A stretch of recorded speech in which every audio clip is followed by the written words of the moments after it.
Hello everyone, চলো দেখে নেওয়ার আগেই কাট পড়ে গেল।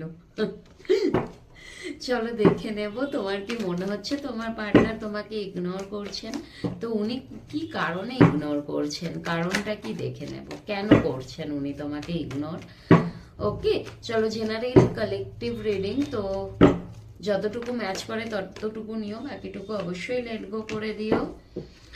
ইয়েস বন্ধু, তোমার যদি মনে হয় যে উনি তোমাকে ইগনোর করছেন, একদম ঠিক মনে হচ্ছে তোমায়। উনি তোমার সাথে অন অফ করেন, নিজের ইচ্ছে মতো যান, নিজের ইচ্ছে মতো আসেন, তোমার ইমোশনসের পাত্তা কিন্তু উনি দেন না। ওকে, আর একটু দেখে নেব। অ্যাকচুয়াল উনি না মানে বিশেষ করে উনি একটু মানির দিকে ফোকাসটা ওনার বেশি, উনি ইমোশন থেকে দূরে পালায়। একটাই কারণ, তোমার যদি মনে হয় উনি তোমাকে অ্যাভয়েড করছেন, হ্যাঁ এই মুহূর্তে তো একটু করছেন, অন অফ করেন।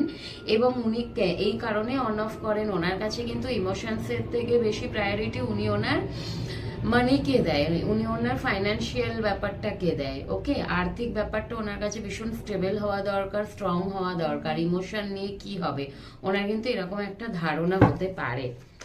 আচ্ছা, এটা জেনারেল কালেকটিভ রিডিং, বারবার বলছি, যদি একটু ডাউট থাকে নিজের একটা পার্সোনাল রিডিং নিয়ে চেক করিয়ে নিতে পারেন। ওকে, পার্সোনাল রিডিং অবশ্যই পেইড হয়, যার থেকে বেটার মনে হবে তার থেকে করিয়ে নেবেন, তবে জেনারেল রিডিং এর ভিত্তিতে কোনো রকম জাজমেন্টাল হবেন না। ওকে, চলো আর একটু দেখে নিই। উনি অ্যাকচুয়াল হ্যাংম্যান হয়ে থাকেন, হ্যাংম্যান ঝুলে থাকেন, মাঝে মধ্যে ডিসিশন নিতে প্রবলেম হয়। ওনার মনে হয় কোন জিনিসটাকে বেশি প্রায়োরিটি দেওয়া উচিত, তোমাকে নাকি ওনার কেরিয়ারকে। কারণ উনি কিন্তু এমনটা না যে তোমাকে একদমই পছন্দ করেন না কিংবা ভালোবাসেন, এমনটা না। যদি পছন্দ নাই করতো, যদি ভালো নাই বাসতো, তোমার কাছে প্রথম কথা অন অফও করতো না, টোটালি কাট অফ করে দিত। এবং ওনার যে একটা দুই ধরনের জিনিসের মধ্যে ফেসে থাকা, ঝুলে থাকা, সেটাও হতো না। উনি ডিসিশন নিতে পারছেন না, মানুষটা বুঝতে পারছেন না যে কি করবেন, তোমার দিকে যাবেন নাকি কেরিয়ারের দিকে যাবেন, কোনটাকে বেশি প্রাধান্য দেবেন, যার জন্য মাঝখানে লটকে থাকে। ওকে, এবং জাস্টিস উনি চান, মানে উনি চান যে ওনার লাইফে দুটোই থাকুক। জাস্টিসের কার্ড এসছে মানে উনি ওনার কেরিয়ারটাও চাই, মানিও চাই, সাথে কিন্তু তোমাকেও চাই, কিন্তু এফর্ট দিতে চান না, তোমার প্রতি ওনার এফর্টলেস আর কি, কোনো রকম এফর্ট নেই।